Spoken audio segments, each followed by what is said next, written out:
Hello, you're listening to Otaku Spirit Anime Cast. My name is Andrew, and I'm joined here with Chris. Yo! And today's episode is the State of Anime 2013 edition. We haven't done one yet, and it's getting late February, so it's shame on me. Well, you typically put together the State of Animes, but again, you've been busy lately, so Wait. I did it. Wait. Am I missing the joke? What? You said 2013 edition.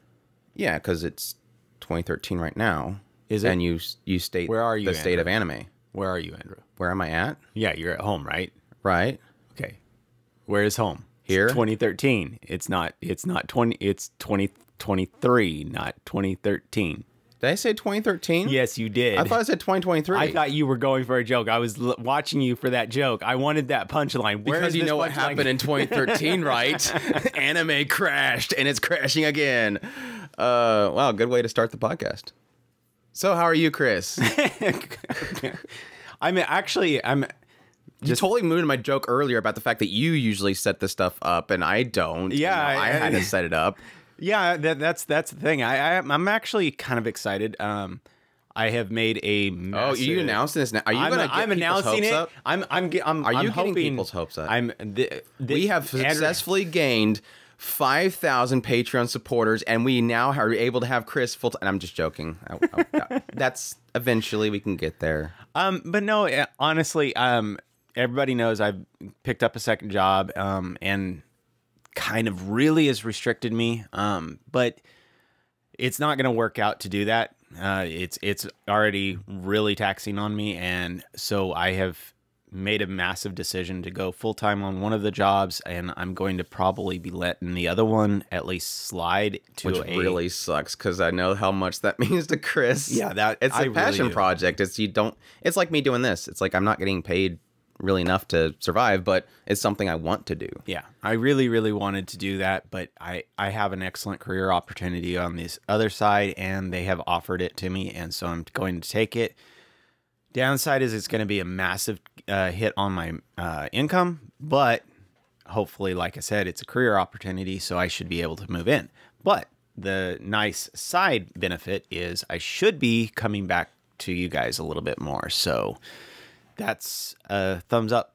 Yeah, I wasn't sure if this decision was because he misses his waifus.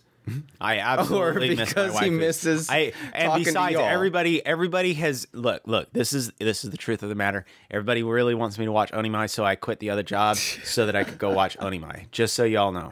Talking to his other boss, like, I'm sorry, dude, Onimai comes priority. He's like, what's an Onimai? What's an Onimai? Are we gonna get that next year? What's an Onimai? What's an Onimai? I don't think that's I know that we're gonna hear that at some point. I don't know if that's that obscure.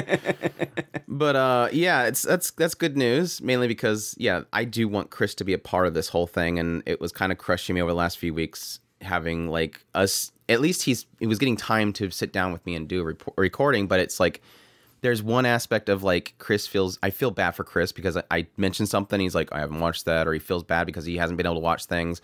And the other half is like, there's all these people commenting going, oh my gosh, he hasn't even watched this. I'm like, dude, you got to understand. By the way, if I laugh cough sound, it's because I'm getting over really bad sickness. So I'm going to sound like a 80-year-old chain smoker. But yeah, wow, this is a great start for State of Anime. So anime... No, you were saying that folks were commenting on me not watching anything, and it's right. Like, it's like there is context he's behind. trying. Yeah, there is context behind this. I mean, at least pay attention to like the 4 podcasts before where nobody listens to us. Nobody listens to us. How terrible. Now, I was telling people, like, I think his new job makes him socialize more because, I mean, what you're doing, you have to constantly yell at each other. So I'm like, at least he was, interjecting a lot more than he usually does. Usually the voice meters show like way more in the first channel. Yeah, I'm actually starting to talk over fans and over people. So I'm actually projecting my voice like I used to. He always interjects in my jokes, so that's nothing new. But everything else, it's quite interesting. But yes, obviously 2022, not 2012, was a fantastic year, sort of. And a lot of things changed in the anime sphere. And I think a lot of that stuff is reflecting on what's currently happening in 2023. So again, this podcast is really just to discuss what has happened in the anime sphere as a whole, give a quick summary about the biggest changes that we've kind of seen, and how that seems to be affecting 2023, which is obviously right now a big thing that seems to be happening in the anime sphere is delays. As we'll get into more later on, I was really searching for a reason to really talk about this, but I did go back and look through all the news, and I think I've discovered a total of 18 delays announced in the last 3 months, a little over 3 months. How about over the year? Did you have Well, once you get past that little over 3 month mark, beyond there's maybe like 1 or 2 more. Because like we had 86 go into 2022. That was that big delay. And then it was kind of quiet. And then we had, I think the first big one was Uncle from Another World, and then Shinepost, and then it just all starts going downhill from there. Like it was just, again, and we expect anime delays. Like maybe once a year, maybe 2. But there's 18 in 3 months. It's crazy. We noticed that really quickly, and it's quite obvious. Everybody's going to notice that. I mean, that the amount, the sheer magnitude of how many were scheduled, there's no way that they were going to be able to keep up with that many shows. So it is one of those things that it was kind of baked into the cake, but at the same time, it is kind of really odd. You don't know if it's more because they are being asked to do all these shows, or if they're overbooking themselves, or they are feeling a little bit more leeway on the delay side, where they feel like they can delay and it's not going to make a lot of people mad. Does that make sense? I can see that if it weren't for the fact that they're essentially having to buy a slot. I mean, they're buying a TV slot, and if they don't fulfill that broadcast slot, then the broadcasters, you would assume, be pretty mad. Yeah. I mean, if I'm a broadcaster and Aniplex comes to me and says, I have Nier Automata, and you're like, holy crap, a lot of people are going to be watching that. I can start booking all these advertisements. I can tell the advertisements that this is a big property. It's going to get a lot of eyeballs. The advertiser comes in and says, yeah, let's do it. Here's all this money to put our ad into your service. And then they get going, and all of a sudden, out of nowhere, episode 4 is delayed. And it's like, okay, well, what are you going to broadcast? Oh, we're going to restart from the first episode again. Well, nobody's going to watch the first episode again. So we don't want to pay you as much for the advertisements because not as many people are going to hit this. And so it turns into this whole thing where the broadcaster is probably losing potential money from the advertiser, and the advertiser is mad because this ain't happening. That's true. And it again, like we kind of seeing with Nier, is it's snowballing now, because now Nier is going to sneak into the spring season, and the assumption right now is that Cecilia and Pastor Lawrence is being bumped out of spring because it's going into his time slot. I mean, you only have so much time you can broadcast this stuff. Right. So it's a domino effect, and I agree with you. I think I've been trying to really think about this, and I made a video late July or January. Sorry, man, my dates are terrible right now. So back in July, January, I made a video about how many delays we were gotten at that point, which it pretty much exceeded my expected 6 for the winter season only. And now we're at I think 8 total for just winter, like the winter shows. And what I was really trying to figure out was what's causing this.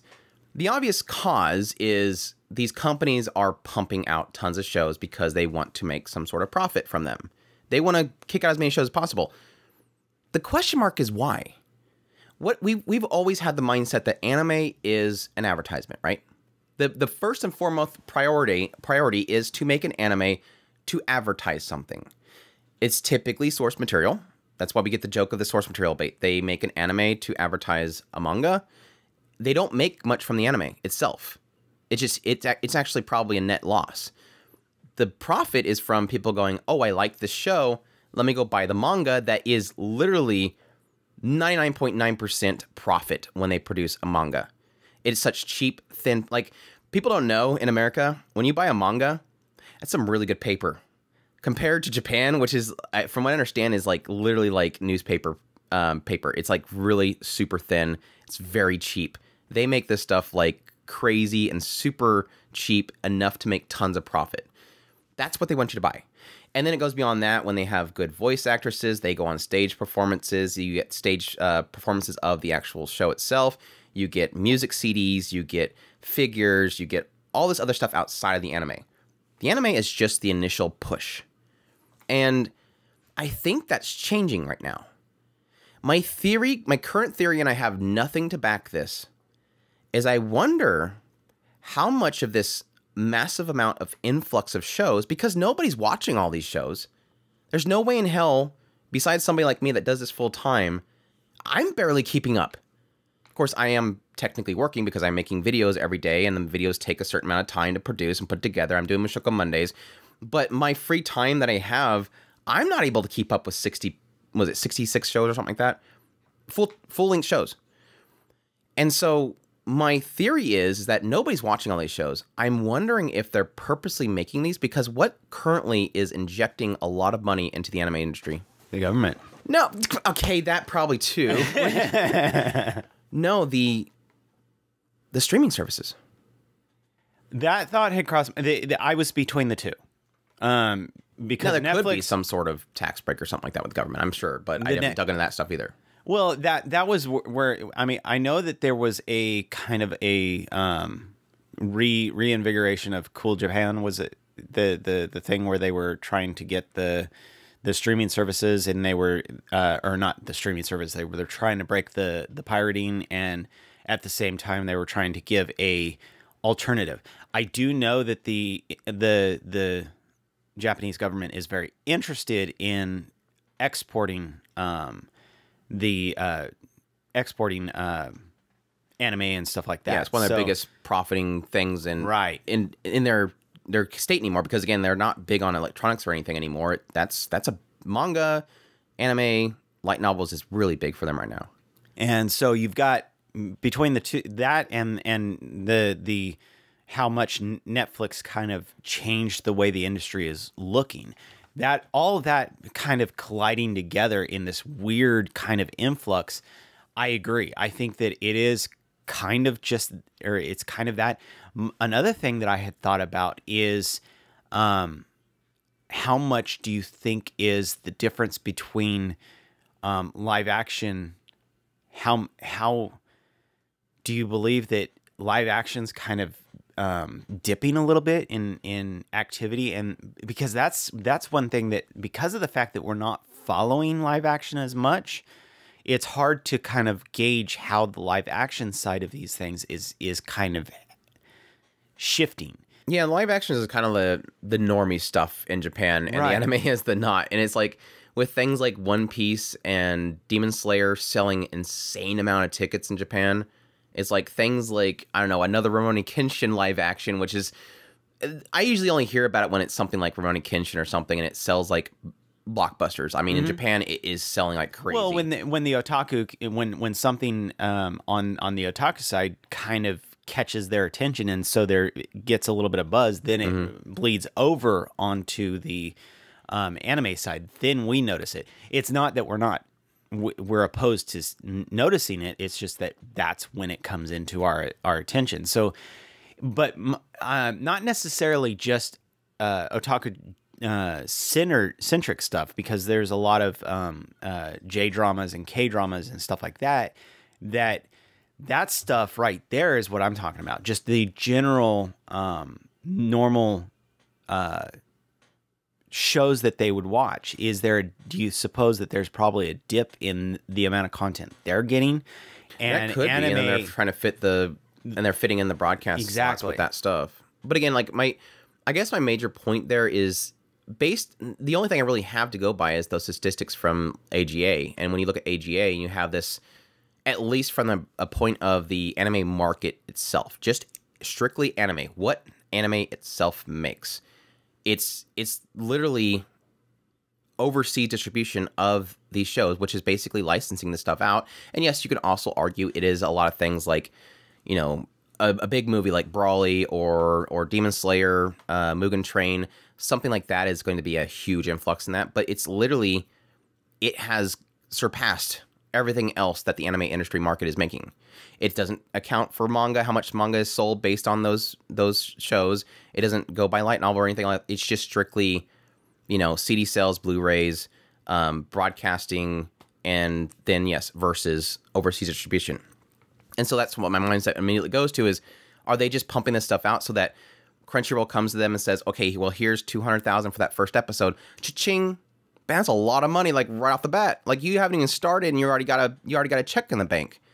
It makes me wonder that. And then when you look at something like, what was it Aniplex had for this season was like an insane amount. And Aniplex itself, and I know I'm going down a rabbit hole here, but Aniplex itself, I think, is one of the biggest question marks that I really have for at least with winter 2023 is how many shows they have this season alone that they're producing. They have Ayakashi Triangle, Demon King Academy 2, Nier Automata, Unite Up, Buddy Daddies, Tomo-chan. I mean, that's 6 shows. Like, are we just pumping this stuff out for the sake of... And here you go. Who owns Aniplex? Sony? Who does Sony own? Crunchyroll? Are we just dumping money into our own pockets at this point? Are we just kind of just shifting money around? Mm-hmm. It really makes you wonder, but it is mind-boggling because when we look into 2022, we had winter was 39 full-length shows, spring was 44, summer was 47, fall was 44. I mean, even if you go back to 2021, it was like between like 40 and 47 shows, like probably 43 average shows. And then immediately when we go into 2023, 61. I mean, 66 if you include like O&As and stuff like that. That's insane. That's an insane influx. Like we're literally jumping up 50%. Yeah. What accounts for that? What was going through people's minds when they thought that was possible? I mean, we were already struggling in fall last year with, we had, 44 shows? How are you going to handle, where are you going to get all the extra animators for that? Unfortunately, we know where they're getting the extra animators, and I think this is where we're getting our biggest problem in the industry right now, and I'm afraid of the future of anime because of, is their outsourcing. I think they have all but given up on local domestic animators. I mean, they're not even shy about saying it anymore. They're saying their delays is due to the C virus and it's in China. China, we have problems there. We literally can't get the animators in China. Like they're literally just coming out and saying, and I don't have a problem with Chinese animators, by the way. Let's get that stipulation out of the way. I have no problems. They do a fantastic job. But the problem is they don't have control over those animators, and that's a big problem if they want to deliver these shows. They have no control over China government, their restraints, how they're treated, their animators, all that kind of stuff, which some would argue they probably pay them better over there. They're losing what it is for an anime. I mean, my concern goes back to it's sad to think there's going to be a future where all like a studio is like, let's say this for a random name, Studio Bones. You go to Japan, you're like, oh man, let's go visit Studio Bones. And you walk in the door and you're like, man, they're currently animating the biggest anime this current season. You walk in the door and there's literally just a clerk at the front desk and there's a director in his office in the back typing on his computer because literally everything's done elsewhere. Yeah. That's the sad thing to think about. They're losing that because they're shipping everything overseas because it's cheaper. And they're losing the heart of what I think is anime, which is Japanese creators and everything. Yeah. It is one of those sad things that, I mean, and like Andrew was saying, I mean, we don't care about which country is doing the anime. It's preferable that it's in Japan, but when it comes down to it, it doesn't. They've been doing that for years. Yeah. I mean, that's always been kind of the joke of the when you have a really smooth, beautiful Sakuga scene, and then all of a sudden it goes to these weird shape things. Mikaku City Actors happens. Yeah. We all know that it's a budgeting issue, and they send it off to get quickly done, and that's how it's always been. But yeah, it is one of those things. It's like, at what point? I mean, because we had this discussion a long time ago, back when we first talked about Avatar: The Last Airbender and Castlevania. Ruby. Well, and it was long before Castlevania came out. There was the debate on whether or not what makes an anime an anime? And the argument is, okay, well, if it has anime style, then it automatically is anime. Anyway, no, I disagree wholeheartedly. I think that if it's my personal opinion is if it's a Japanese source material, Japanese studio doing it, and Japanese animators and all that stuff. But when it comes down to it, that's just a preference of mine. When a lot of people are completely fine with Avatar levels of it only has anime styling. Okay, if that's your preference. And the argument on whether or not China is being outsourced to do it, it's the same issue. Doesn't really bother me that much as long as it's still the source material and all that stuff. But when it comes down to it, it's still in that gray area of I prefer it be done in Japan. That way, all the credit is going to them. And they are the ones that are doing the source material, getting all the money for the actual animating. They're getting the money for the voice acting. They're getting the money for all those things. That's what I want. I mean, it's an industry of a country that I love doing this stuff. You know, that's the biggest, saddest thing is, like, it is, again, the death of the Japanese animator. Because when you think about it, it was like my whole joke that I made when here recently Netflix, and this is a good thing to put in here as well, is Netflix here recently came out with a tweet that said, check out this project that we made with Wit Studio and AI animation programmers. They were gloating. This is Netflix Japan's Twitter account, by the way, if you want to look it up.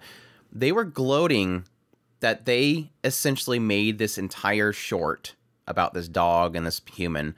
They made this entire short using AI generated backgrounds.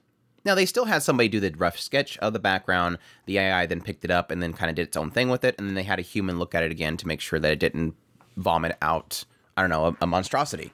So there's still humans involved. And plus you still had like a team of, I don't know, like an entire team of like 16 plus AI coordinators, which makes no sense that you would have, 17 people do a job that one person could do. But their whole point in this whole thing, the point behind this, obviously, is that Netflix says we're having problems finding people because there's so much stuff and we're having a shortage of hands, basically. So we're doing this to help the industry so that people can focus on one project rather than have to worry about making background art. The creators can work on their own things and they have less things they have to do. And my first argument was they're doing all those jobs because you guys don't pay them jack squat. Let's first get that out of the way. They're not doing 15 jobs because there's too much work and they're understaffed. It's because you're not paying them well enough and they have to do all this stuff in order to get paid. Second of all, that's not going to fix anything. There's plenty of animators out there. You're just not paying them well enough and they're moving on to other jobs. This whole idea that they have to go over to China to get animators and stuff like that, there's plenty out there. And there could be more if the industry wasn't so unwelcoming of them. There's somebody probably out there right now, and I really should look up to see if there's somebody out there already doing this. We're prime time for right now for somebody to do some really serious investigative work to find out how many people are walking away. How many people were thinking of getting into the anime industry, and they're finally going, I just can't do it. Like, this is not going to work. And especially with what's coming up in, was it October? That whole tax change where they're going to start taxing for freelance work. Right. Which is going to, if nothing is put into effect to prevent that, goodbye all animators. There's no way they're going to stick around because then they're going to get taxed on top of not getting paid well. There's a thought process right now. They're just walking away. The fact they're not finding animators because literally I think people are walking away from the industry. That's why so much of it's getting poured into China. And that's why so much of it is just getting delayed because, again, right now, China's back. China's like a light switch right now where they're like, lockdowns, not lockdowns, lockdown, lockdown. So it's again, I hate it because I just, that nostalgia, it's sad that right now it's a nostalgic feeling with this image of the big room with all the animators lined up in different desks and them flipping through the papers and drawing the next key art and it all being put together for some beautiful thing. Now it's literally just a production line. And it scares me even more, the idea of something like Netflix is talking about where an AI does it. Let's be truthful. Netflix ain't doing that to save nobody. Netflix is a company. They're looking for, is it time yet that we can press a button and it makes an anime? That's what they want. That's Netflix's end game, because what happens when you finally get that software, the anime generating software, and Netflix buys the key to it. They pay, I don't know, like $5,000 a month or something like that. And all they have to do is they press a button and it generates an episode. AI generated everything. The story, the characters, what the characters do, what they're wearing, where they're going, the art style. It's all produced for them. They want to get rid of the directors. They want to get rid of the animators. They want to pay as little people as possible. They want as less problems as possible with people messing up or directors messing up or time frames not being met. They want to be able to generate anime on a regular basis. What I think is, I like the concept of AI generated art. It's fun, but not as like creativity, like as actual something that you're paying for of actual substance and imagination. Because in my opinion, AI generates what you tell it to generate, whereas a human brain generates based off experience and their own imagination. Some people's got that talent. Some people don't got that talent. But it's those that have that talent that push the edge to something different. Like something like Mushoku Tensei would never be generated by AI art, mainly because most of the AI art is probably not going to be allowed to touch anything of substance that's in Mushoku Tensei.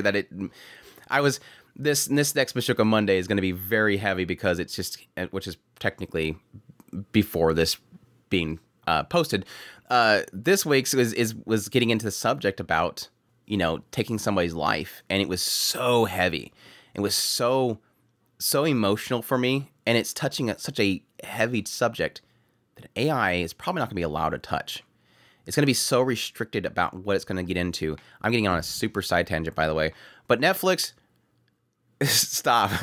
Just Netflix, stop is I guess my point with that whole thing. But I don't know. I'm scared for the industry in that regard. And like I said, I mean, for those people that don't know, I'm not just throwing numbers out here. We had, what was it? The first one I think was Birdie Wing, when they announced that it was going to go into spring from winter. Fate Strange Fake was supposed to be like at the beginning of the year. Megaton Musashi got 2 delays. Got another one here recently. Kankali has pretty much been delayed to death. Uncle from Another World's been delayed to death. Gundam episode 12, I think, had a 1-day delay on it. Kubo Won't Let Me Be Invisible, that was delayed until I think it's indefinitely. Or did they? I don't know if they remember that. I want to say that you said indefinitely. Nier Automata, which has finally returned, but they're going to pretty much push into spring and kick out another show. Then we have Ayakashi Triangle, which I think that's indefinitely as well. Unite Up, I think, just came back. Misfit of Demon King Academy is indefinitely, I believe. Bofuri got like 2-week delay. We don't even know when the last 2 episodes will be. Cecilia and Pastor Lawrence got delayed from spring. Spy Classroom got, I think, like 2 delays. Masamune Kingdom's Revenge got delayed from April to July. Attack on Titan was supposed to be a full broadcast here in a couple months, and that's got its second half delayed. And then Black Clover, which got delayed. And then Technoroid here recently. So it's a lot of delays in such a short period of time. And again, this is... Now, granted, we've had... I need to correct myself. When I say, like, we usually got, like, 1, maybe 2 delays a year, like, major delays, that was typically broadcast delays. There's been plenty of, like... I guess if you count, like, actual, oh, this got delayed from fall to winter the next year, we've got plenty of that stuff. But, again, not in rapid succession like this. This is just kind of an anomaly. So, yeah. I think that's beating that whole subject to death. Unless you could think of anything else to really talk about with the delays. Not really. Like I said before, I really just hope that this course corrects. Like, I don't want this. And it really does feel like they're pushing too much stuff. It's causing oversaturation. They can't handle it, and it's falling apart. My hope is that they pull back and they focus on getting back into domestic animators, pay them well, and just focus on these smaller projects and just do them right. But that's me thinking logically. And people have just debated the idea of and we've ended up talking about it, the idea of the oversaturation thing, and it is something that is going to have to happen at some point. It's going to have to blow up in their face. Then they can pull back. Oh, and we the reason why we ended up even kind of going into the idea was because we were debating the idea of whether or not another anime bubble would come up. And it's one of those things that, yes, it's gonna have to happen at some point. It's part and parcel to learning where your limits are. And an industry, the hope is that they are prepared for it when it does eventually happen, because it will happen. It's just one of those things that are kind of baked into the cake. It's a system of pushing yourself to your limits, finding that limit, and then pulling just back behind it and working with it. You see that in if you've looked into computer parts, how the CPUs work. They test something, they market it, they use it, and they push it all the way to its limits, and then they find a new technology that will make that part even faster. It's the same thing with economics. You find something that works, you push it all the way until you stop making money on it, and then you try to just pull just back a little bit and keep on that course. What you don't want is for a company to completely go off the edge and not be able to pull back just a little bit so that they can make that maximum amount of money for the least amount of work. That's what that's what they're trying to do. And you're seeing it right now. You're seeing an issue of they're finding this happy medium between too much and not enough. And at the same time, like I said, you don't want them to go so far over the edge that they end up undercutting themselves and hurting themselves. But at the same time, they need to find that point. I'm glad you brought that up, because that kind of reminded me to finish up my point that I was making initially when I was bringing up the idea of, like, because I got sidetracked with the whole Sony being part of Crunchyroll and Aniplex and how they're just buying out of their own pocket.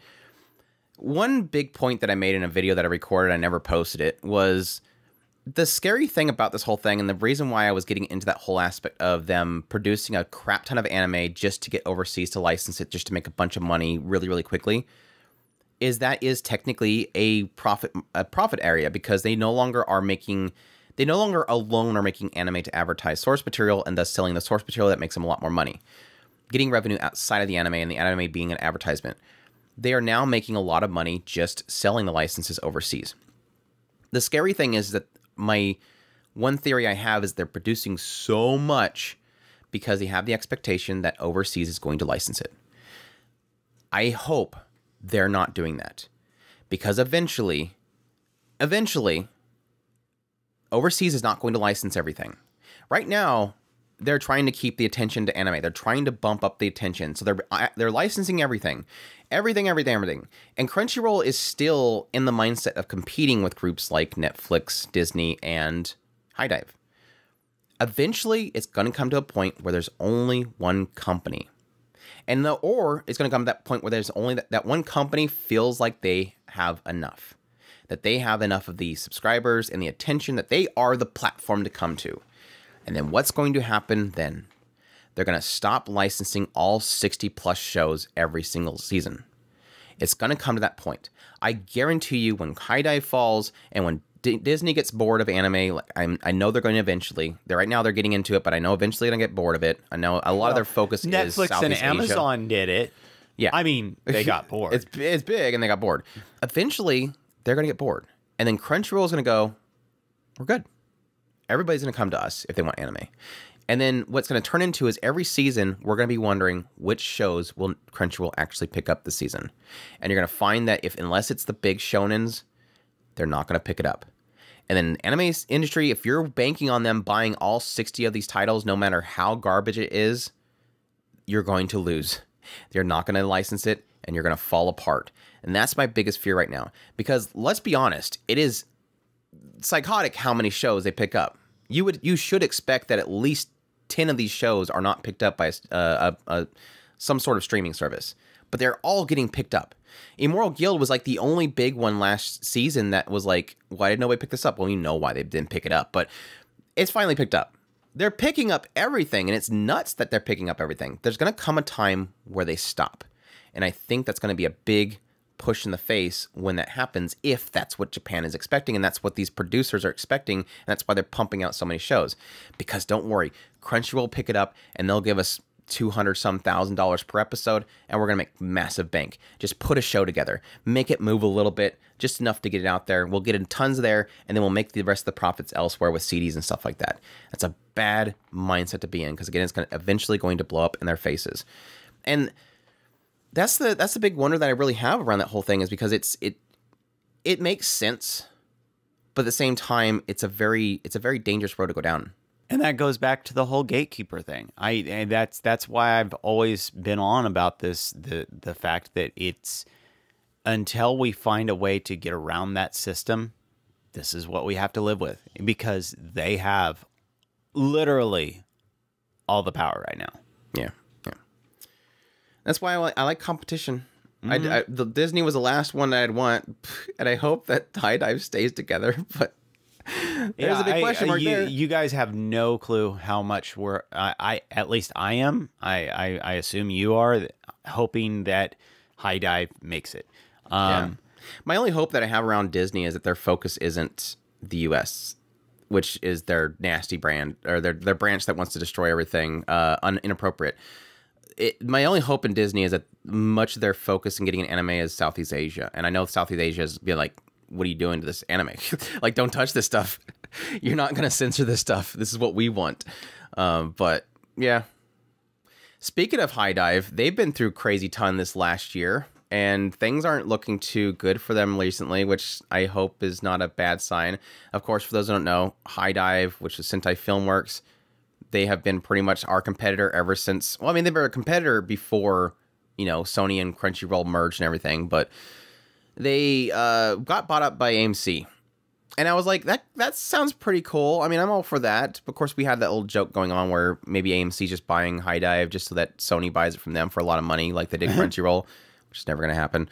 But then, yeah, the big concern that happened here recently is that, yes, AMC started laying off a bunch of people. They were claiming that, yes, of course, AMC's hurting because cord cutters, everybody's leaving TV broadcasts to go to internet.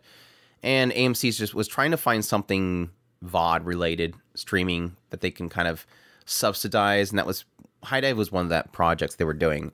So my hope that was coming from that whole bad news about them basically laying off people and struggling, my hope is that High Dive is floating. Like, my hope is that is, at least for them, is profitable. They're making plenty of money from High Dive, and that everything else is going to be, work it out as you go along.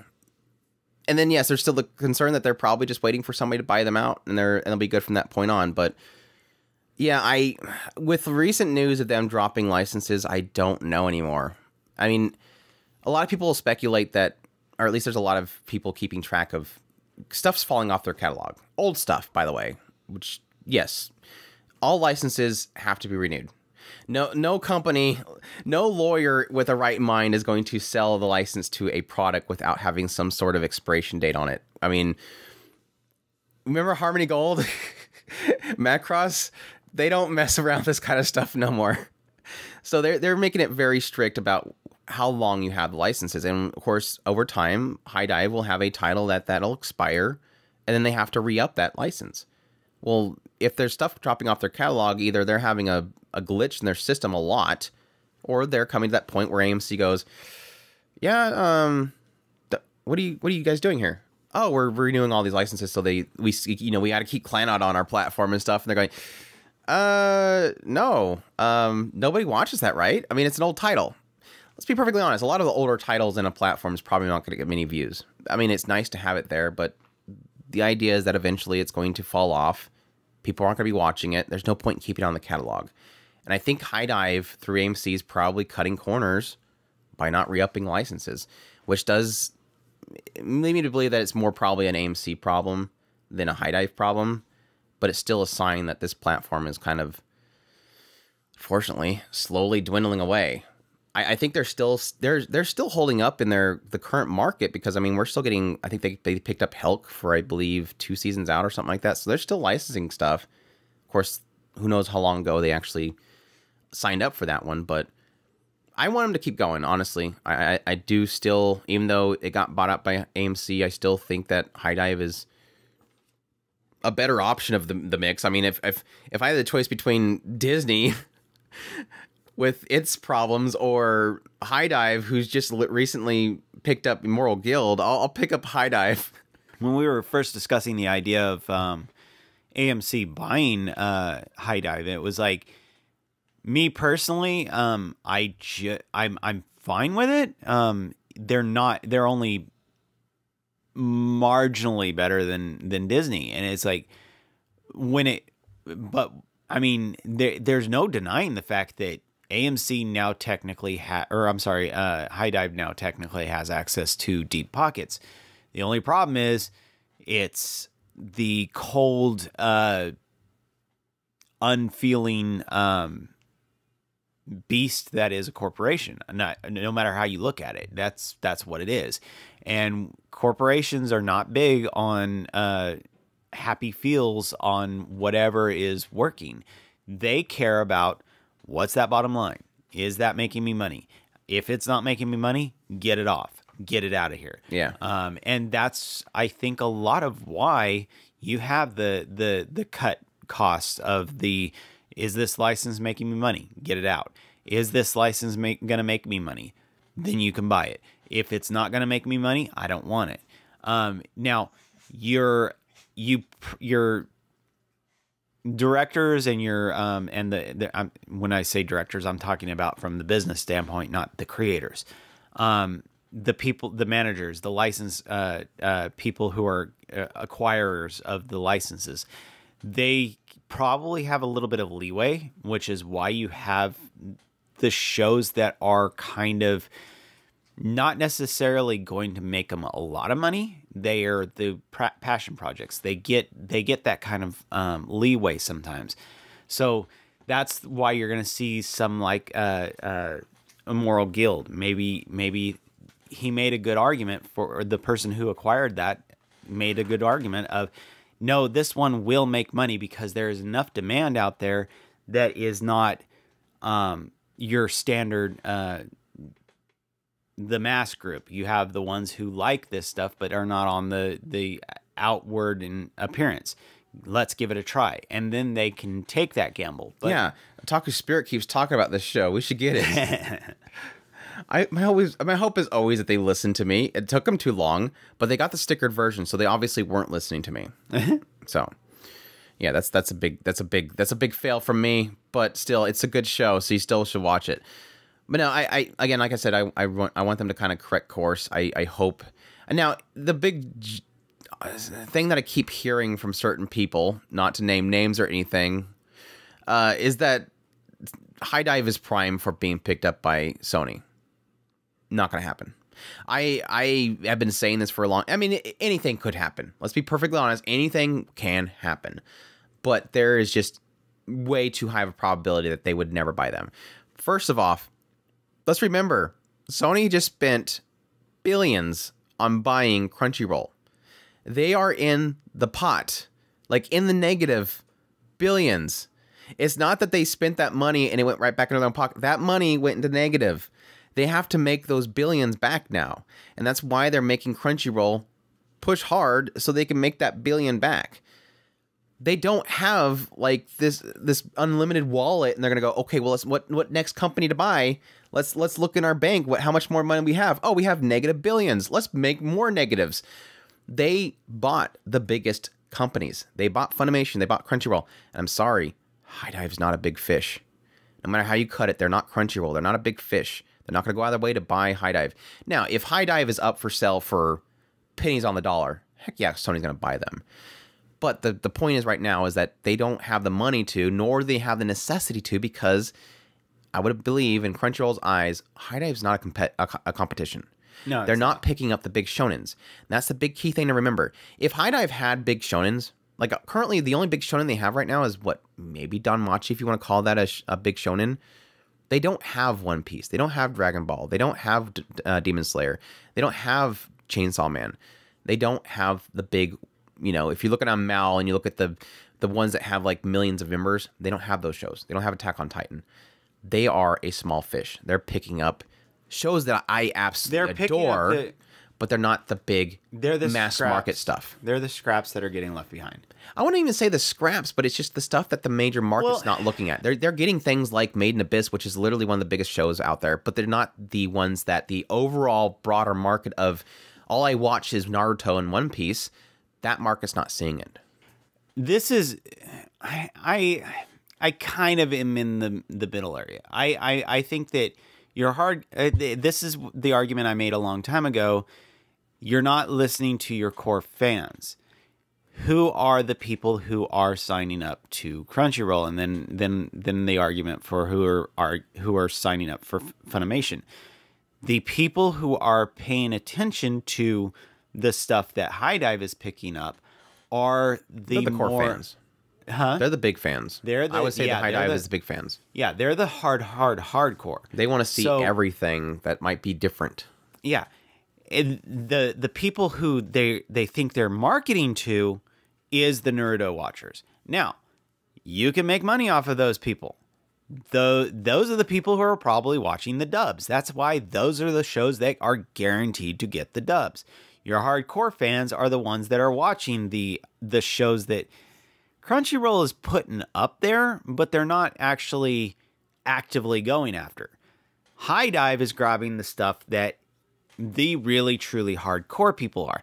Now, the funny thing is how is that translating into money? Now, Crunchyroll has that backing of the money that they're getting off of those big shonens. They're not banking on the lower tier shows, if you want to call them that. I don't think they're really low tier shows. They're just the shows. Now, High Dive, when I say they're grabbing the scraps, what I'm thinking, like Immoral Guild, I think that what happened with that was Crunchyroll was not going to buy it. They wanted it for a certain amount. High Dive made an offer for it. They probably said, no, I want this much. This is how much these shows go for. And High Dive probably went, well, okay, I call your bet. If they pick it up for that amount, fine. Otherwise, this is the amount that we're going for. And that studio went, okay, obviously we're not going to get it for this amount, so we'll take your amount. That's my theory on it. And that was one of the major things that I've been talking about for a while now with what's going to happen when you finally do have that one source of distribution, is that finally those licenses costs are going to come down. Because for too long, anime studios and producers have been really enjoying that Crunchyroll and Funimation was bidding war. Mm-hmm. I bet they were making so much money when those two were bidding. And then when Netflix first came in, it was probably even more than that. Because they were talking about how Netflix was dropping suitcases when they first came there. Yeah. They don't do that anymore, apparently, according to some sources. But yeah, eventually that's gonna dial back. And that was partly my whole point with the whole thing with Crunchyroll, or anime studios needing to realize that if they're pumping out all these shows, eventually Crunchyroll is gonna stop buying them, is because eventually they're gonna realize that they can't keep buying all these licenses per month. They can't have 60 plus shows a week that they're paying a lot of money for. Because if you think of it, way back when I was talking about why don't animators get paid well or something like that, I made a video on that. One of the key points that I was pointing out was that, or no, this was in my lies that anime fans tell. Really great point that I made in there is I went through and I calculated the bare minimum that would be paid per episode for the bare minimum that a studio, or bare minimum that Crunchyroll would pay for an episode from a producer each week. And then you tally in how many shows Crunchyroll had that season, which this was, I think, in summer or fall last year, which was back when they had maybe like 30 shows. If you tally the bare minimum they would pay per episode to stream, tally out, 3 to 4 episodes a month, and then how many shows they had. And then you took that and compared it to how much they were making from subs per month from users. They were pretty close to them breaking even. So Crunchyroll literally was paying in licenses per month how much they were getting from subs that month. And now you have 60 plus shows and how many Crunchyroll's picking up. They need to get the subs up. Otherwise, Crunchyroll is going the negative. And this is what the fear that I have with High Dive, because High Dive has nowhere near as much as Crunchyroll does. They're still buying a lot of shows. I hope that High Dive is making in subs how much they're paying out to buy licenses. And that's probably why they're losing this back catalog, is because they can't sustain both. They either buy new titles or they re-up the old titles with what they're getting from subs. And that's my whole point to a lot of people. They're like, oh my gosh, they're losing subs. It's like, are you helping push more subs out there? I mean, I can't say people should blindly follow High Dive and support them and say, oh, they're perfect. Please go watch on High Dive, sub, give them your money. Pay wherever you want to pay your money to. What you do with your money is your own thing. But don't be upset when catalog is falling away because they can't afford it. Like, I think right now they're getting to a point where they probably can't afford it. And then to have AMC above them crippled, it's not going to work out in the end. So it's bad news across the board, but yeah. Well, and that goes back to what we were saying, is they're pushing the boundary, finding out where the boundary is, and then testing it, and then pulling back just a smidge. And these companies are going to have to go through the same thing. Hopefully, like I said, they don't go over the cliff. They just get right there, pull back a little bit, and because they found their happy spot. Speaking of happy spot, I think Netflix kind of found their happy spot last year. Out of it? Like, no, they finally were releasing good stuff. Like, there is rumors out there right now that they're pulling away from like series. Like, there's a lot of these rumors talking about how they're going to move to strictly movies, which I don't know what the difference would be. I mean, they do full dumps. What's the difference if it's a movie or if it's a TV series? The only thing I can think of is they're trying to push away from being involved with broadcasters in Japan, which that makes sense. If the rumor is that they're moving to movies, maybe that rumor is coming from them saying, we don't want to have to deal with whatever we put on Netflix being broadcast in Japanese television too, so we want to strictly move to movies. But I don't like that idea, because when I looked at last year, I think last year was Netflix's best year. I mean, we've had some great shows in the past, like freaking Violet Evergarden was amazing. But like, the entire year is good. Like, we had, now granted they failed miserably at releasing it, let's be perfectly honest, but they had Uncle from Another World. They had Katara Lives Alone, I think, from what I hear, is really good. They had Cyberpunk Edge Runners. They had what was that movie? Drifting Away, I think, was supposed to be really good. I mean, it just all across the board, they were Romantic Killer. Like, everything was really fantastic shows last year, and it I don't know if they just got a better team on board to do this stuff properly, but there's a hope that Netflix is at least getting better pedigree in their offerings. But either way, they're still failing miserably at distributing, because I think Komi-san season 2 was last year too, and I think that was still delayed as well, if I remember correctly. I don't remember. So I don't remember. It's been a minute since I watched that, so. But yeah, so Netflix is doing better. I again, them as a company, that's another question mark.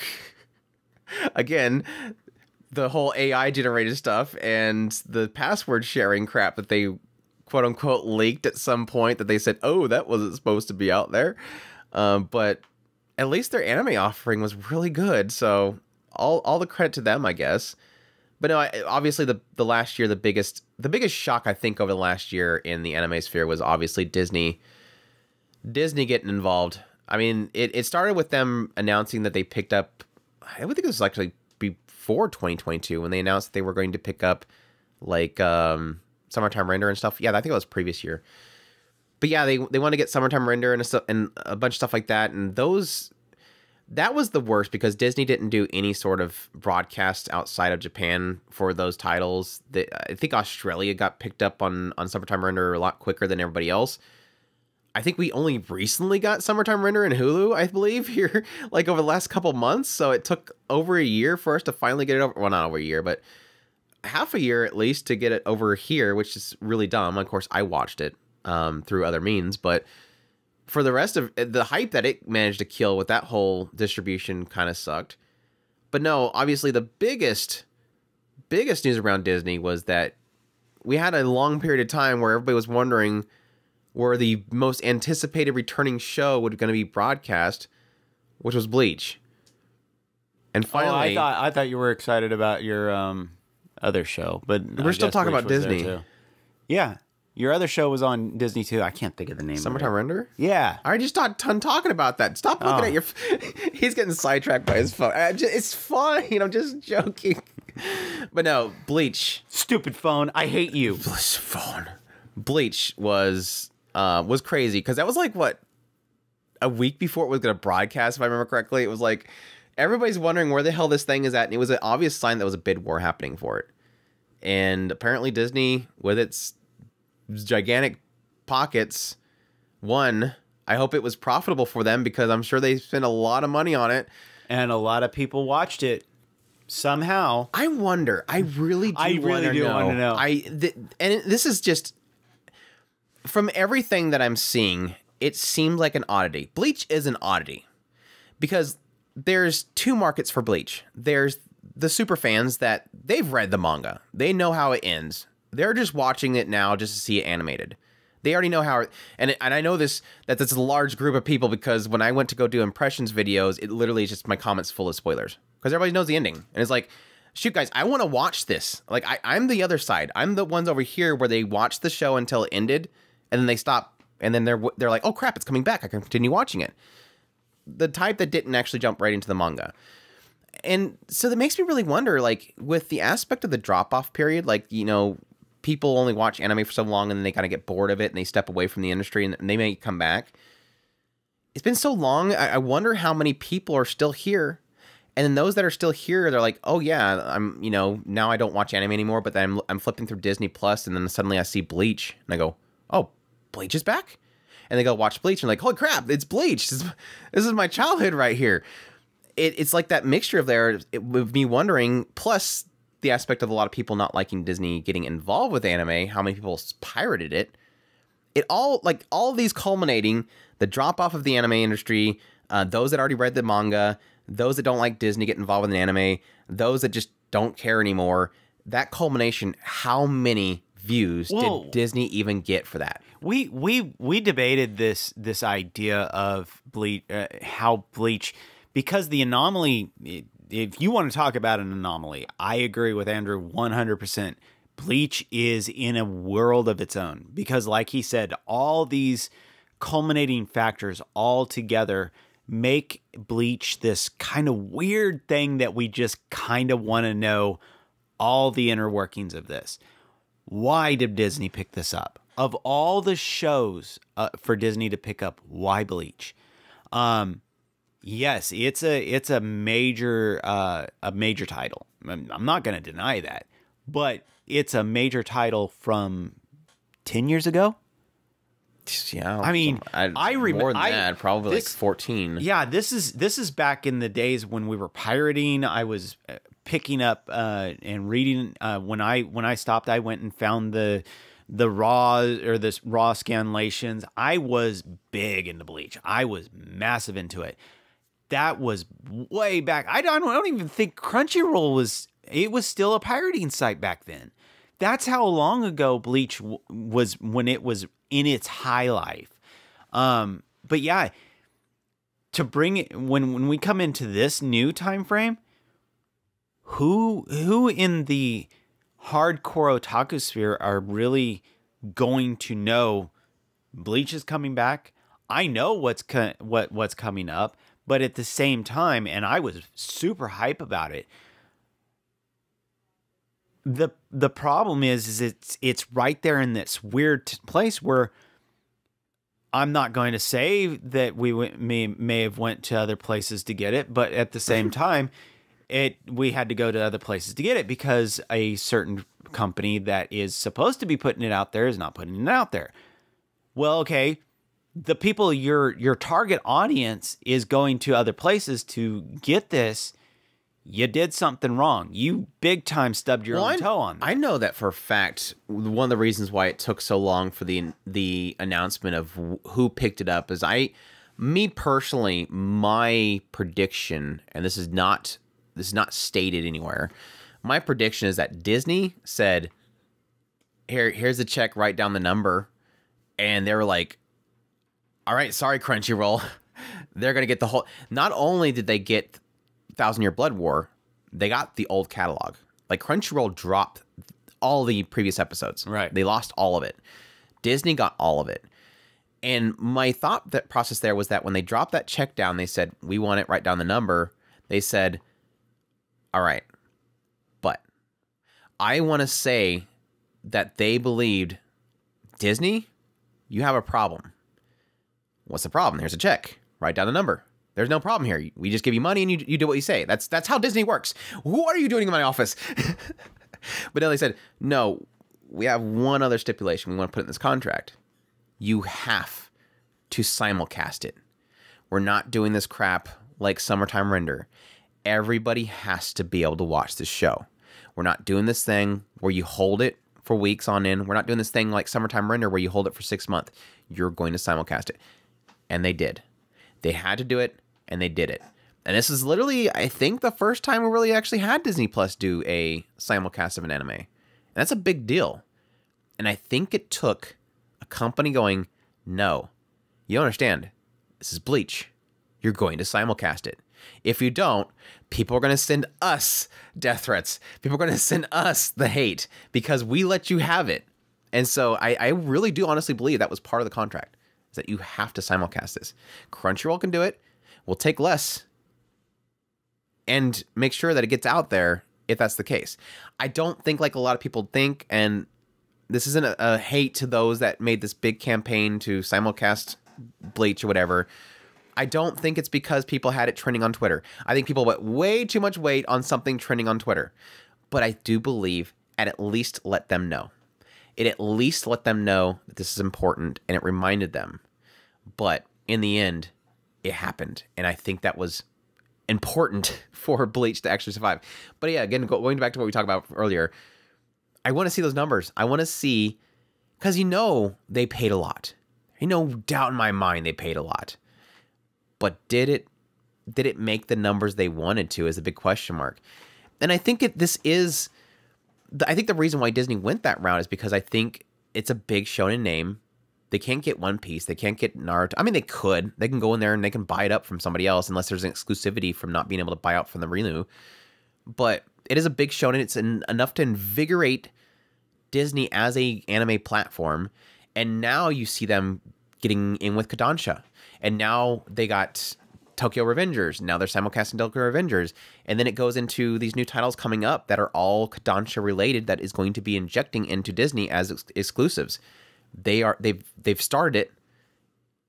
How long is it going to last? That's the question mark. Again, like I said before, whenever they get bored.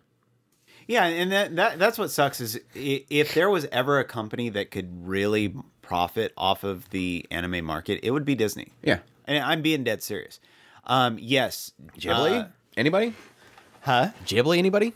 Yeah, well, Ghibli, well, they already have the contract with Ghibli. No, I'm saying that yeah. If you know Ghibli movies, Disney was a huge part of that getting big over here.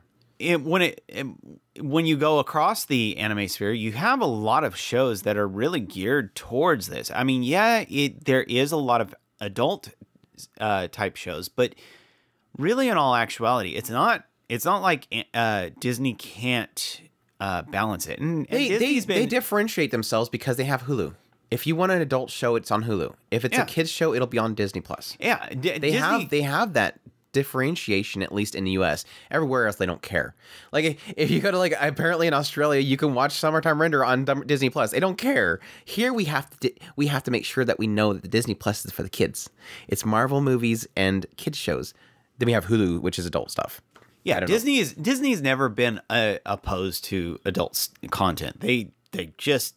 It's just something that it's addressing that has accumulated over in the US where they originate. They made themselves into this suit wearing clean spoken gentleman in the US, and then everywhere else they don't give a crap. They don't care. But they're slowly shedding that, and it's starting to show more and more. So eventually they're going to have garbage on their site, and they're not going to care one bit. Nobody else is going to care. Well, it all comes down to money talks. Yeah. And the moment they realize that having things on there that is not censored and it's just straight up cool stuff that we want to watch, we're going to pay. If suddenly Disney Plus got a moral guild and it was uncensored, I would probably sign up just to show support. I wish there was some way for me to say, I am signing up specifically because you have this on your platform and you're not afraid of it. But unfortunately, that's not the case. But I don't know, maybe hopefully the sign that day that it goes up for simulcast, they get a big boost in subs, shows that this is what we want. Don't touch it. Just leave it like, and guaranteed, if suddenly you resticker it, I will drop my sub the day that it pops back on there and stickered. I'll tell you that much. But yeah, well, we'll see though. Again, like I said, I'm afraid of Disney, but I'm fine with Disney being involved if they do the proper job. And again, mainly on the idea that they're so Southeast Asia focused with this initiative makes me have some hope they're going to do a proper job of it. Just they need to focus on actually getting the stuff out in a timely manner. How much of the contract do you think is involved in the whole ATX thing? What contract? Speaking on Immoral Guild. Yeah, because ATX is a channel, but it also has a streaming service.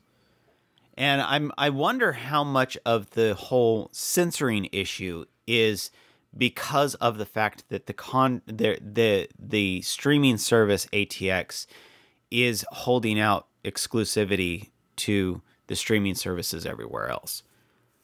Yeah, like I told most people, because we've obviously seen ATX stuff in other places, but for some odd reason, it seems to be becoming more and more, less and less common. It's becoming more and more obvious that either the Western companies don't want the stuff that's uncensored, or is it ATX is trying to lock their stuff in. Yeah, like I told most people, when it comes to censored and uncensored versions and the distribution in the West is, and I bring this up every single time it comes up to debate of like, oh no, Crunchyroll censoring something, and it's like, no, well, stop, people, chill. It always comes down to there is a mixed bag with this stuff. Ayakashi Triangle. That Ayakashi Triangle is an example of censor now for broadcast, no matter where, and then Blu-ray for uncensored. That's an old style. We used to see that a lot back in the day. Everything broadcast, even streamed, was censored, and the Blu-ray in Japan was when it was finally uncensored. That was a way to sell Blu-rays. But I think we're now at a point now where they don't make enough money from Blu-rays. They don't do that anymore. So what they kind of transition to is to this new model, which is daytime television in Japan has a censored version, and then on ATX or some late night broadcast service, you'll have an uncensored version. And when it comes to that, 99.99% of the time, you will not have it streamed uncensored in the West. Why? VPNs exist. And Japan knows VPNs exist. And they don't want, ATX does not want Japanese broadcast or Japanese viewers to go, well, why would I sign up for ATX when I can just get a VPN and get a sub with Crunchyroll and watch it for like $4? They're going to do that. They're going to, it's the backwards importing issue that Japan always has. I see that. Japan is terrified of backwards importing. Why does Aniplex sell Blu-rays for god-awful prices over in the US? They don't want Japanese buyers to go, well, I can buy the one in the US for $50. I'm gonna import it back to Japan. It's always been and again, Aniplex USA is an Aniplex Japan company, and so that's their mindset. It's always been. The only reason that Funimation and Crunchyroll and Sentai Filmworks have been selling Blu-rays for so cheap compared to Japan is because they weren't Japanese companies. Aniplex is a Japanese company. They didn't want that backwards, and it's the same thing for uncensored stuff. That's why we don't get uncensored versions over here. It's not because Crunchyroll is censoring it. It's because the contract is exclusivity to ATX, it's BS11, whatever the other broadcasting services in Japan. They don't want Japanese viewers to get around it. They paid money for that. They're putting money into it. You made a dang solid argument right there. I thought about it a lot. I can't disagree with you on that one at all. That makes perfect sense. And that's so I don't get angry at High Dive, because I know that stuff probably has exclusivity rights. There's some company that probably got it locked down until it's Blu-rayed. And that's why I was asking about ATX. ATX seems like the most condensed thing that I could come up with as far as my the way my brain was working on that. You made a good argument with the backwards importing. That makes really dang good sense. I think it was stated actually somewhere, but they don't necessarily come out and say, you know, they sometimes, if you go to the official website for a show, sometimes if you look in the broadcast or the air, it's usually translated as air or something. If you look in the airing area of the website, you'll usually see where it says this version is exclusive here. I think Harem from Labyrinth of Another World actually said it there. It would say exclusively this version, because it was 3 versions of it. There was the uncensored, there was the kind of uncensored, and there was a fully censored. And they said they had each one of those versions locked down for exclusivity at each one of these locations. And again, they don't want it anywhere else. That's why, even though Crunchyroll was on the production committee for Harem and Labyrinth of Another World, you know those companies probably paid more to make sure it was only there. Why again? They didn't want somebody to just VPN to America and watch it on Crunchyroll. It's sad for us because it almost makes you kind of hope that I don't want this, but to have like a Crunchyroll ATX version where you pay like an extra $1 and you get whatever ATX has exclusive, you can actually watch it or whatever. Not ATX exclusive. It's not just ATX. There's a lot of broadcasting networks. It's mostly ATX. ATX is just the most well-known. You see it a lot. Whenever you see a naughty show and you look in the who's broadcasting, it's usually BS11, it's ATX, it's those ones. But yeah, it's I don't think it's ever going to change, unfortunately, or until at least they just don't care anymore, or we get it quicker or something like that. I don't know. It goes back to the whole thing where we're at a point now where people can so easily just transfer over subtitles. It's not even funny. Like with Harem and Labyrinth Another World, it was so fast that you literally had they left the error messages translations still in the subtitles when they transferred over to the uncensored version. It was funny. But yeah, some other things that was pretty crazy last year was I think it was kind of partly in that whole thing. Kadokawa buying ANN. I don't think... I want to say, and this is probably just being weird and just figuring something's happening that's not actually happening. I almost feel like based on how a lot of ANN reads now, I think things have changed. And I kind of predicted this when it first happened. Kadokawa, for those who don't know, is a big publisher in Japan. And it was really crazy to know that they basically came in and they bought Anime News Network. And the thing that I said initially was that I don't think it's going to change what ANN does. And they said that. They're like, this is an important decision for us. We want to make sure that we saved our authors' integrities. Our news reporter integrity must be remained. That's why we want to make sure everything was good. It's like, no, you don't care. You're selling. The thing that I was thinking is, no, I don't think things are going to change, but things aren't going to, they're not going to really go out of the way to change things, but I think it's going to limit them. It's going to get them steered back into what I was kind of hoping initially. It's not that I want a company to own, to control a reporter. I just want them to make them accountable. Accountable was my main key thing that I wanted to say. Because with ANN as it wasn't being held accountable for reporting certain things that were a stretch of the truth or falsities. They were slanderous at times. And having Kadokawa's name behind them now, they have to answer to Kadokawa.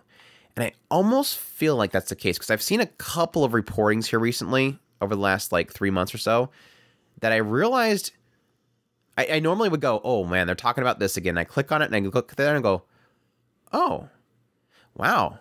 They're not making claims anymore. They're not making unsubstantiated claims anymore. They're sticking to strictly allegations and stuff like that. They're using their wording properly now.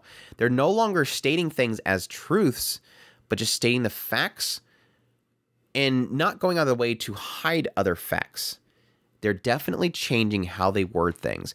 And that could be just that they have new writers and those new writers are doing things properly. There's a lot of variables here, so don't take this wrong. But it does feel like things are at least changing how they're talking about things and how they're talking about certain properties. They're covering shows that I would normally think they would never cover. And they're allowing other writers to cover those shows that are sometimes very questionable shows. So I think it's been for the good so far, honestly, in my opinion. But that's that's me being somebody that's been pretty critical of ANN in the past. I've used them, but I've never liked how they handle certain subjects. That's always been my issue like with Mushoku Tensei. That's always been an issue of mine with ANN. I like that ANN exists. I wish there was some kind of a competitor to them. Unfortunately, that's more just a pie in the sky type thing. As it is, it does what it's supposed to. But unfortunately, it has a tilt, and that tilt is very, very obvious. If you go and watch them, or if you've watched them for any considerable amount of time, that tilt is very, very strongly obvious. Yeah. So you would hope that there would be some kind of an oppose to it, but it's not there. And that was something that me and Andrew had talked about when Kadokawa, when it was announced that they were taking it over. I hope that this is true, that they will hold them some kind of accountable, because now they are a public face of a very large company, and that very large company is not going to go so much for that tilt. You would hope. Some companies have very much disappointed me, but when it comes down to it, it is what it is. I think the other big one was Macross being saved last year. That was, I think, one of the other biggest news of last year was Macross, and I joked about it earlier, so I don't know, maybe it was planted in my head when I looked at the outline really quickly. But no, it was at some point, it was like a bam bam bam kind of thing. It was during, I think, the big anime con last year. Oh my gosh, why am I blanking on the name of it? But it seemed like it was Right Stuff, it was anime, oh my gosh, I'm blanking on so many names right now. Anime Limited, I believe, was involved in it. It was like 3 different companies that just came out and said, we have this one, we have this one. Like it was almost as if Harmony Gold and the whole thing with Macross and everything was kind of finally broke, because they had that lawsuit that was finally ended recently. And finally it was all freed. But the fear was that when it was finally kind of broke free and they were able to actually find new people to actually license and distribute the properties again, the fear was that they wouldn't want to work with anybody. Like, after everything that happened with Harmony Gold, why would they want to license out to anybody else? But no, it seems like somebody got in contact with it, and I really honestly do believe that Sean Kleckner was probably involved in that. I believe that Sean Kleckner was probably one of the first people to reach out. It could have been somebody within Anime Limited as well, but somebody finally got in there and said, you have to expect, probably with everything that happened with Harmony Gold, the moment that was all kind of settled, you probably had like 1 million phone calls coming through to them like, hey, can we have it? Can we have it? Can we have it?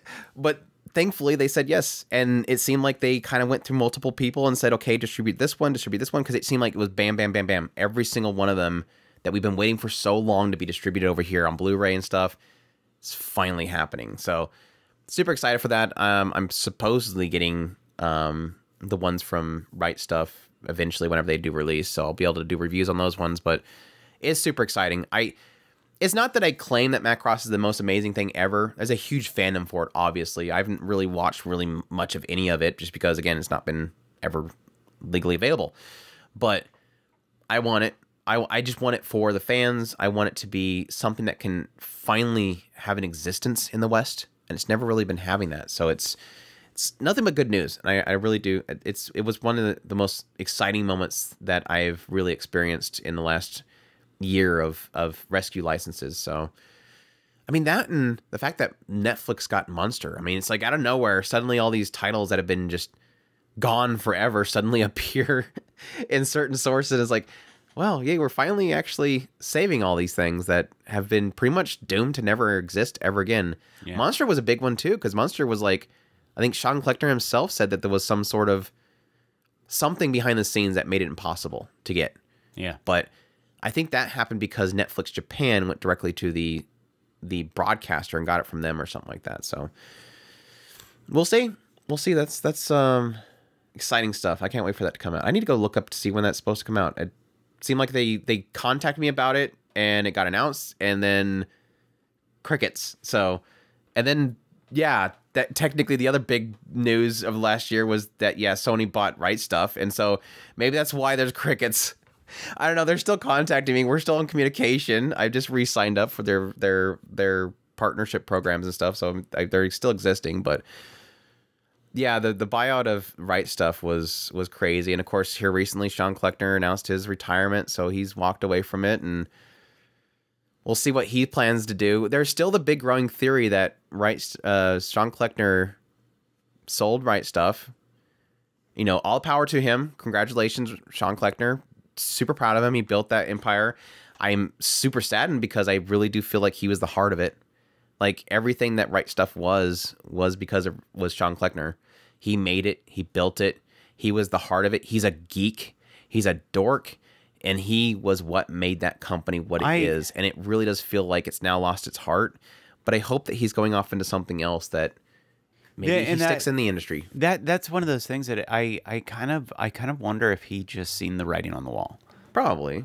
I think that last year I was talking about how I wonder how much of this is because at the time we were going, I was pointing out that there's something massive is going on in the background of this industry.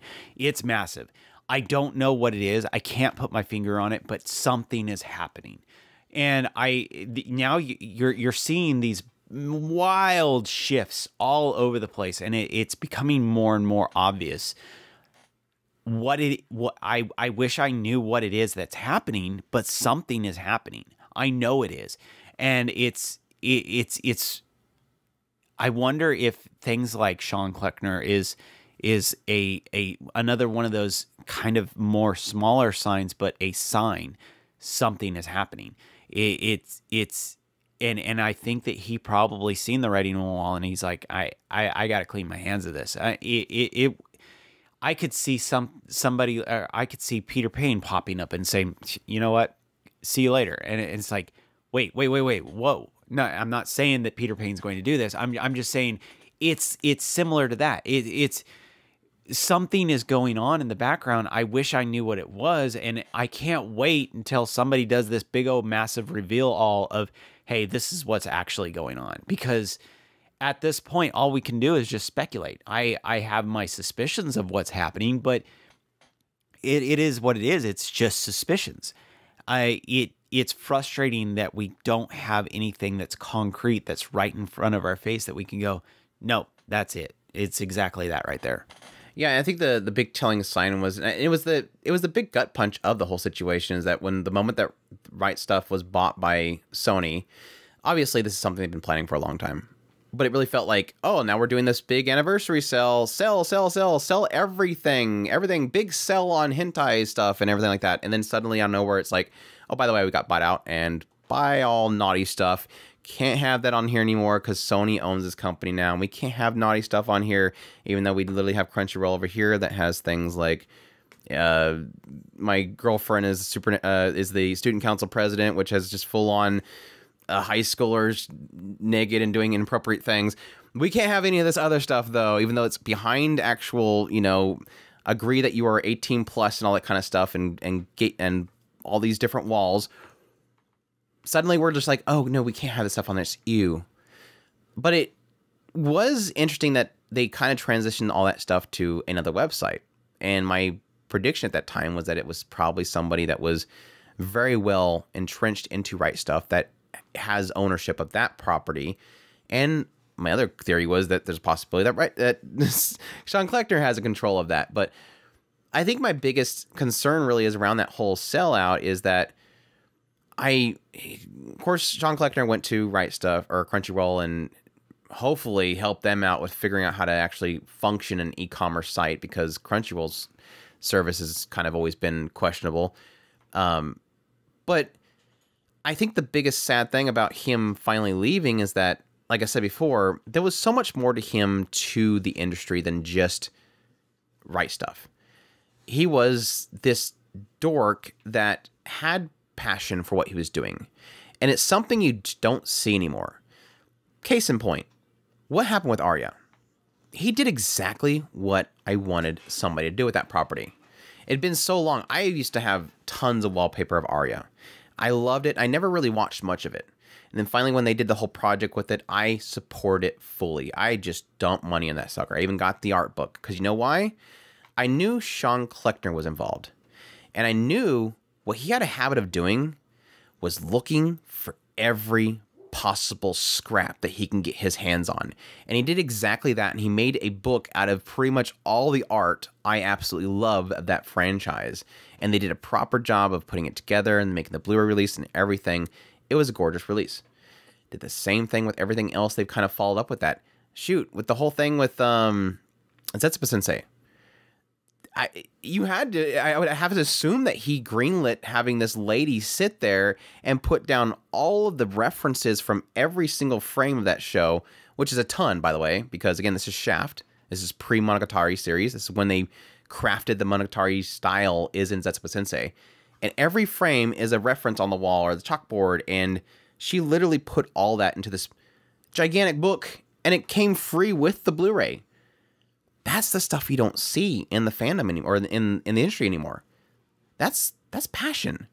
And he does that with everything. He did it with Captain Tyler. That was his project. He probably didn't make much from that. But that was a show that was dear to his heart, and he wanted to give it a proper release. And so he did it.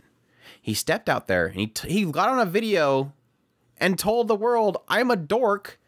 I want to do this thing. You want to join me?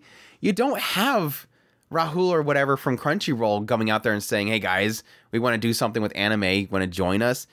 They're all about just marketing and getting their name out there and getting more subs. They don't care about anime anymore. And again, I can't think of anybody else that's a big, like, there's nobody in the West anymore like that. Sean Kleckner was the last real, like, face that we can put to anime that loves it and wants to see something happen from it.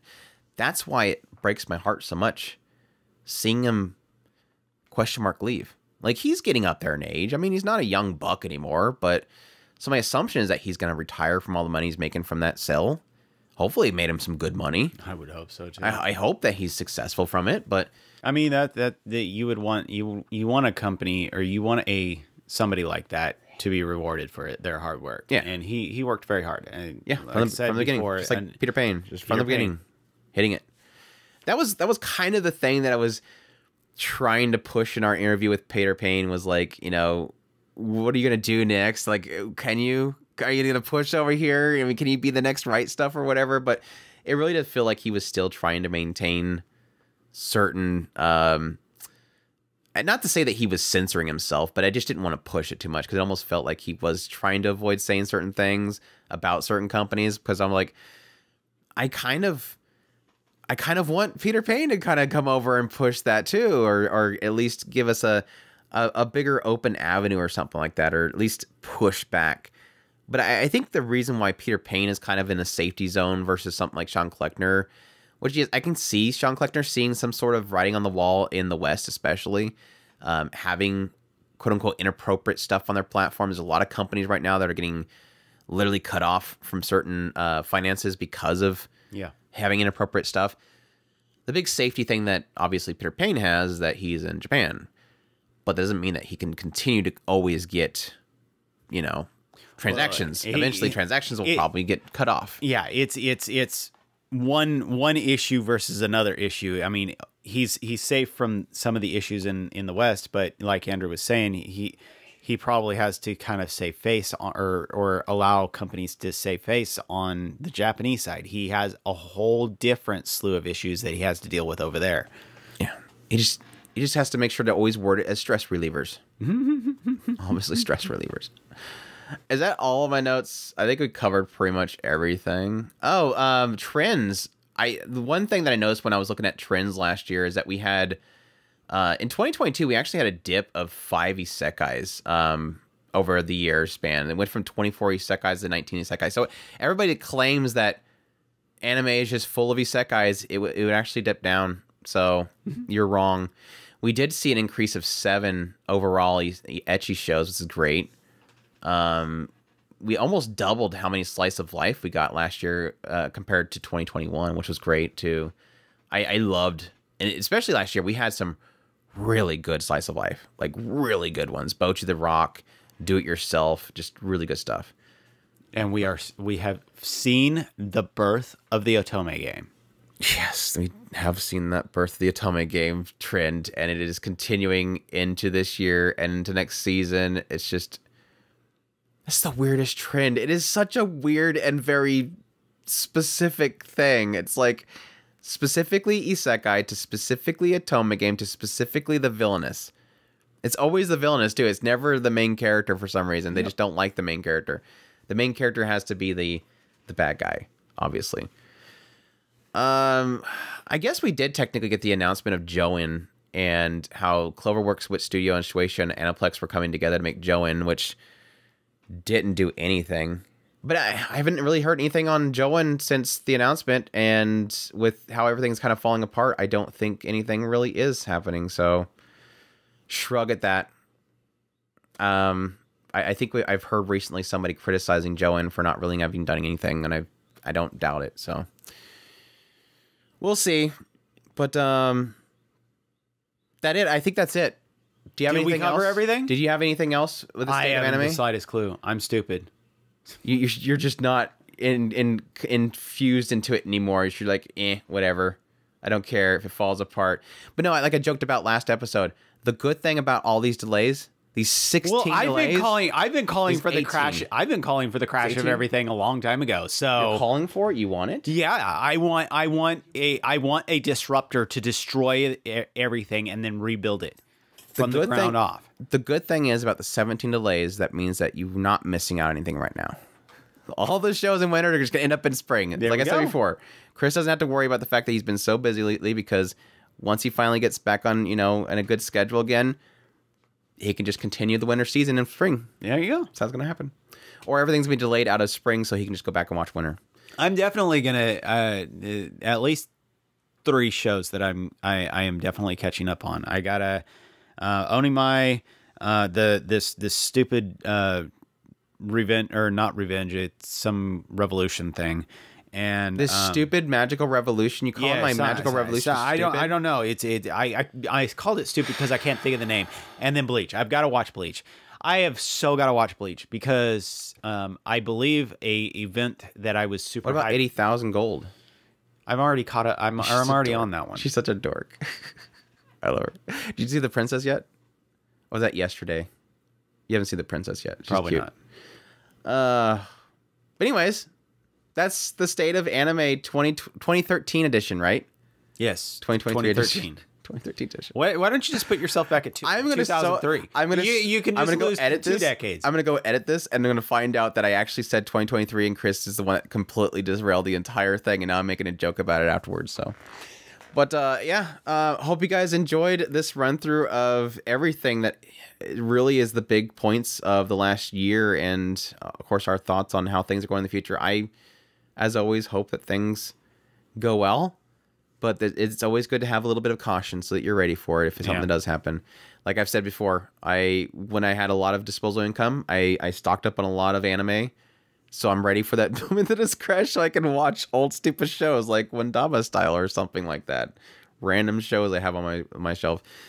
But I hope you guys enjoyed this podcast as usual. If you did, I guess if you're listening to it on YouTube, you can hit the like button there and leave a comment. You can go onto otakuspirit.com or go into the links inside of the description of the YouTube channel to help us support us through our Patreon, our tips link. We also have a super thanks and membership button on YouTube. There's so many ways you can support us, and we greatly appreciate everybody that does support us. It means a lot to us. You guys are amazing. And here's to another year of anime. Take care. Os. That's it. Os.